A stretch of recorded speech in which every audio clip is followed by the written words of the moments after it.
ایک بدو آیا، کہنے لگا اے محمد، آپ نے کہا لبیک۔ اب بدتمیزی کا جواب ہمیشہ محبت سے دیتے تھے، آپ نے کہا لبیک۔ کہنے لگا 3 باتیں سمجھ میں نہیں آتی تمہاری۔ آپ نے کہا کیا؟ کہ تم کہتے ہو ہم باپ دادے کا دین چھوڑ کر تیرے دین پر آئیں گے، ہم کیوں چھوڑیں گے؟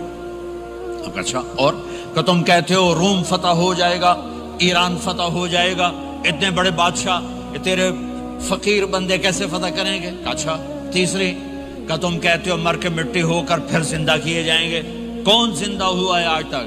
کوئی پیو دادا ساڈا اٹھی تے قبریں سارے موئے پہ کتھوں آ گئے؟ آپ مسکرائے، آپ نے کہا لعلک تطول بک الحیا، انشاءاللہ تیری زندگی لمبی ہوگی تو دیکھے گا سارا عرب میرا کلمہ پڑھے گا، ایران اور روم بھی ٹوٹ کے آئے گا، اور باقی رہے گی تیسری بات مر کے اٹھنے والی، تو اس دن تیرا ہاتھ پکڑ کے تجھے بتاؤں گا۔ تیسری گل پوری ہوئی کہ نہیں ہوئی؟ وہ کہنے لگا میں نہ مانوں، بڑا کوئی تکڑا ہے، واپس ہی ٹر گیا۔ جب مکہ فتح ہوا، عرب مسلمان ہو گئے، کہنے لگے بھی ایک غلطہ ہو گئی۔ حضرت عمر کے زمانے میں ایران بھی فتح ہو گیا اور روم بھی فتح ہو گیا، کہنے لگے دوئی بھی ہوگی کہ دیں تری ہو ہی نہ جاوے، بھلیا کلمہ پڑھ لائے۔ تو اس نے کلمہ پڑھا اور ہجرت کر کے مدینے آ گیا اور زندگی مدینے گزاری۔ حضرت عمر جب وہ آتا ان کی مجلس میں، حضرت عمر اس کو فل پروٹوکول دیتے، تو صحابہ حیران ہوتے، ایک بدو کے لیے عمر جیسا بندہ پروٹوکول کیوں دیتا ہے؟ تو ایک دن انہوں نے فرمایا میں تمہیں بتاؤں میں سے کیوں پروٹوکول دیتا ہوں؟ میں اس مجلس میں تھا جس میں یہ آیا تھا، اور اللہ کے نبی نے اسے فرمایا تھا قیامت کے دن تیرا ہاتھ پکڑ کے تجھے یاد دلاؤں گا کہ موت کے بعد زندگی ہے کہ نہیں، اور قیامت کے دن جس کا ہاتھ میرے نبی نے پکڑ لیا جنت میں پہنچانے سے پہلے کبھی نہیں چھوڑیں گے، لہٰذا یہ بڑا خصوصی آدمی ہے، اس کو میرے نبی نے پکڑ کے جنت میں پہنچانا ہے۔ میرے بھائی بہنوں میں یہ کہنے آیا ہوں، اپنے ہاتھ چھڑا کر نبی کے ہاتھوں میں دے دو۔ میرے نبی ایک خوبصورت زندگی لے کر آئے جس میں کچھ حصہ عبادات، مختصر عبادات ہیں، نماز 5 وقت ہے، باقی کچھ نہیں، روزہ سال کے بعد ہے، وہ ابھی آ رہا ہے۔ میرے نبی پہ 9 رمضان آئے، 9 میرے نبی پر 9 رمضان آئے۔ مدینہ جانے کے بعد ہجرت کے دوسرے سال شعبان کی 2 تاریخ کو پیر کے دن روزے کا فرض ہونا نازل ہوا، اور میرے نبی ستمبر میں پہنچے ہیں مدینہ منورہ، اور رمضان یوں پیچھے جا رہا ہے، ستمبر سے اگست میں آیا ہے، اگست سے جولائی میں آیا ہے، اور جولائی سے جون میں آیا ہے، اور میرے نبی اللہ کے پاس چلے گئے۔ سارا رمضان میرے نبی نے گرمی کا گزارا، 9 رمضان سارے گرمی کے روزے، اور میرے نبی کی سحری ہوتی تھی 2 کھجور اور 1 گلاس پانی پر روزہ رکھتے تھے عام طور پر، کبھی کبھی کھانے کو بھی مل جاتا تھا، لیکن 2-3 کھجوریں اور 1 گلاس پانی، اس پر میرے نبی نے 9 رمضان گزارے، اعتکاف کر کے دکھایا، پورا مہینہ 20 دن 10 دن، پھر ساری زندگی 10 دن کا اعتکاف فرمایا شب قدر کی تلاش میں، اور امت کو خوشخبری سنائی۔ رمضان آ رہا ہے تو میں تھوڑی سی تفصیل بتا دوں۔ میرے نبی منبر پر آئے، کہنے لگے ماذا یستقبلکم وماذا تستقبلون، وہ کون آ رہا ہے؟ صحابہ وہ کون آ رہا ہے؟ پھر ہم نے کہا وہ کون آ رہا ہے؟ حضرت عمر کھڑے ہو گئے، یا رسول اللہ اوحی نزل، کیا کوئی وحی آ گئی؟ کہا نہ۔ کیا کوئی دشمن آ گیا؟ نہیں۔ تو پھر کون آ رہا ہے؟ آپ نے کہا رمضان آ رہا ہے، رمضان آ رہا ہے۔ جنت کے دروازے کھل گئے، جہنم کے دروازے بند ہو گئے، رات کی تراویح کی نماز ملی۔ آپ کا رمضان آج کل بڑا اوکھا ہوگا لیکن اجر بھی بڑا ہوگا۔ میں نے ایک دن پہلے واپسی رکھی بھی، 18 گھنٹے کون ہی تھے بکھر ہوئے آپ تو پھنسے ہوئے، میں تو نہ پھنسوں، تو اس کا اجر بھی اس کے مطابق ہوگا، اجر بھی اس کے مطابق ہوگا۔ تو میرے نبی کا سارا رمضان گرمیوں میں گزرا ہے، گرمیوں میں گزرا ہے، اور آپ نے 3 دن تراویح کی نماز پڑھائی۔ پہلے کسی امت پہ تراویح نہیں آئی، ہماری امت، اس امت پہ تراویح کی نماز آئی۔ پہلی امت کا روزہ مشکل، تو ہمیں ایک آسانی ملی، قیس بن سرمہ، پہلی امت کا روزہ 24 گھنٹے، 24 گھنٹے 24 گھنٹے. جب ہمارے اوپر رمضان آیا 24 گھنٹے. پہلا روزہ، دوسرا روزہ. قیس بن سرمہ ایک صحابی ہیں، اونٹ چرانے والے. اگلا روزہ کیسے شروع ہوتا تھا؟ سورج ڈوبنے کے بعد آنکھ لگ گئی، روزہ شروع ہو گیا.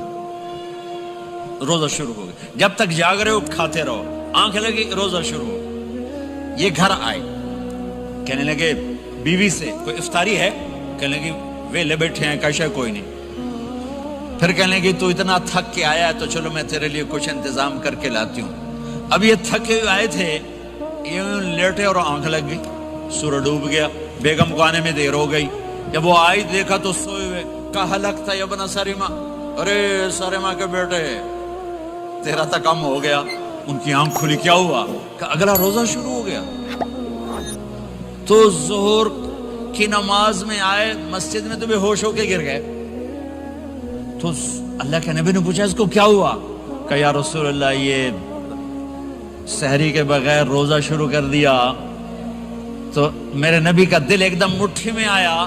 تو میرے اللہ نے قرآن اتارا، چل میرے حبیب آپ کو رنجیدہ نہیں دیکھ سکتا، آپ کی امت کو اجازت ہے سحری تک کھاؤ، کلوا واشربوا حتی یتبین لکم الخیط الابیض من الخیط الاسود من الفجر ثم اتموا الصیام الی اللیل. رات کو آسانی کر دی، کھاؤ پیو. پہلے جب روزہ شروع ہوا تو ہر شے حرام ہوگی، بیوی بھی حرام ہوگی، خامد بھی حرام ہوگا، ہر شے حرام ہوگی. ایک دو واقعات اس طرح اوپر نیچے آئے کہ میرے رب نے سارا نظام بدل. ایک اور بدو آ گیا، یا رسول اللہ میں تو مارا گیا. آپ نے کہا کیا ہوا؟ کہ میں روزے کی حالت میں بیوی کے پاس چلا گیا. آپ نے کہا اچھا تو غلام آزاد کر. کہ میں غریب بندہ کہاں سے غلام آزاد کروں؟ آپ نے کہا تو پھر 60 مسکینوں کو روٹی کھلا. کہنے لگا میں آپ مسکین ہوں، میں کتوں روٹی کھواؤں؟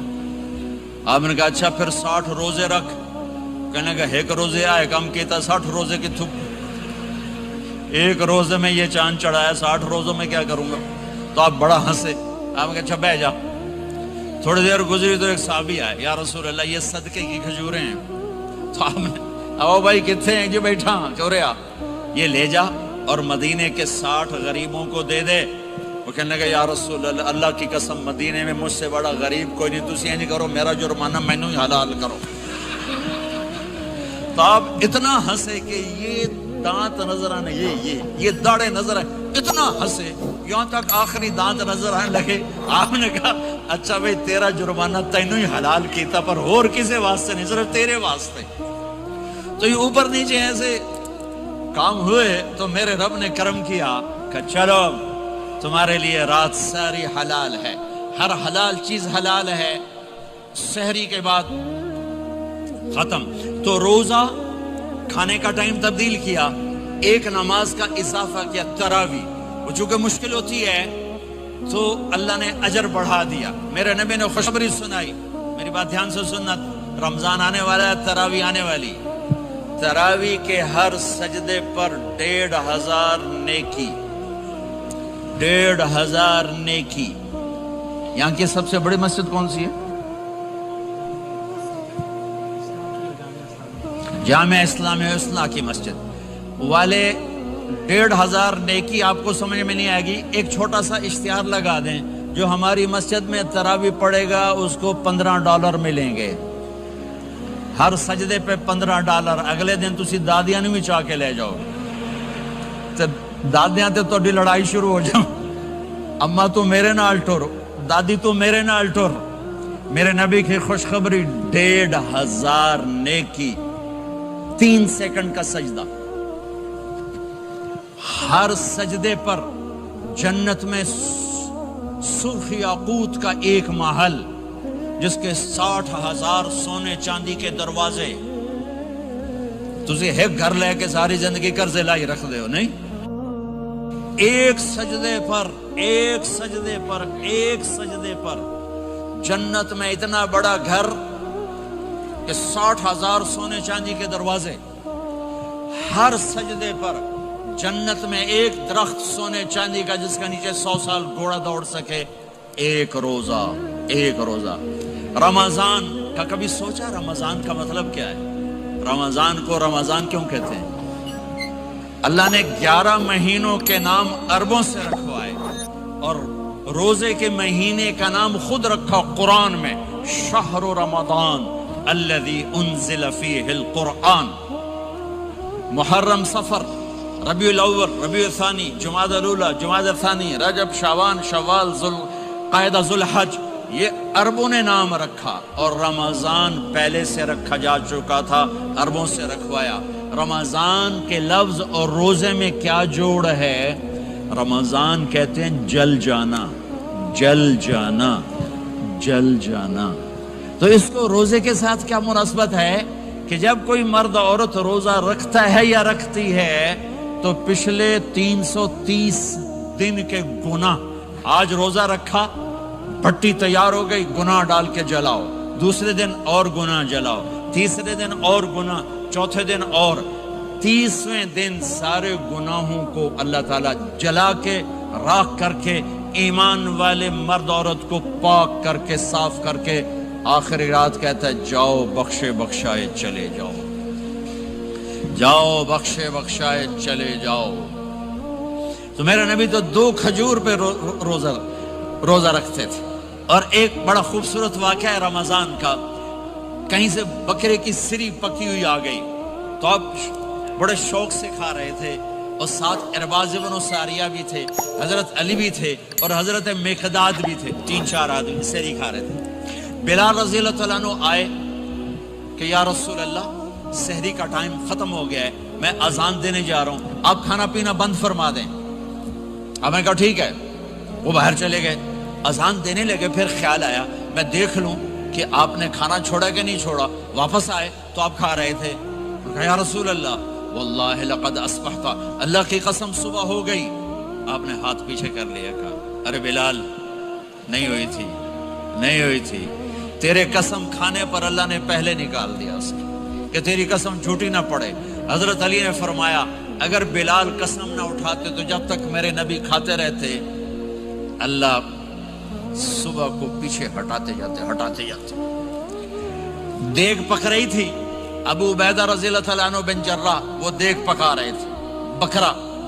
آپ نے کہا ابو عبید یہ مجھے بکرے کی دستی پکڑانا، اگلے بازو، آپ کو اگلے بازو کا گوشت پسند تھا، گردن کا گوشت پسند تھا، یہ کمر کی پٹھ کا گوشت آپ کو پسند تھا، دودھ پسند تھا، برنی کھجور پسند تھی، عجوا کھجور پسند تھی، تازہ روٹی پسند تھی۔ آپ یا تازہ کھاتے تھے یا فاقہ، توڑی طرح نہیں 8 دن دے پکا کے فریڈاں ٹھوک دے ہو تو کٹ کے گرم کیتی رکھو تو کھاتی رکھو، یا آپ تازہ کھاتے تھے یا فاقہ فرماتے تھے۔ ایک دفعہ فتح مکہ پر ام ہانی کے گھر آپ نے باسی روٹی کھائی، ورنہ آپ نے ہمیشہ تازہ یا فاقہ، یا تازہ یا فاقہ، کبھی جس کھانے پہ رات گزر جاتی اسے نہیں کھاتے تھے۔ تسی ماشاءاللہ 8 راتوں جو کھدی جاندے ہاں۔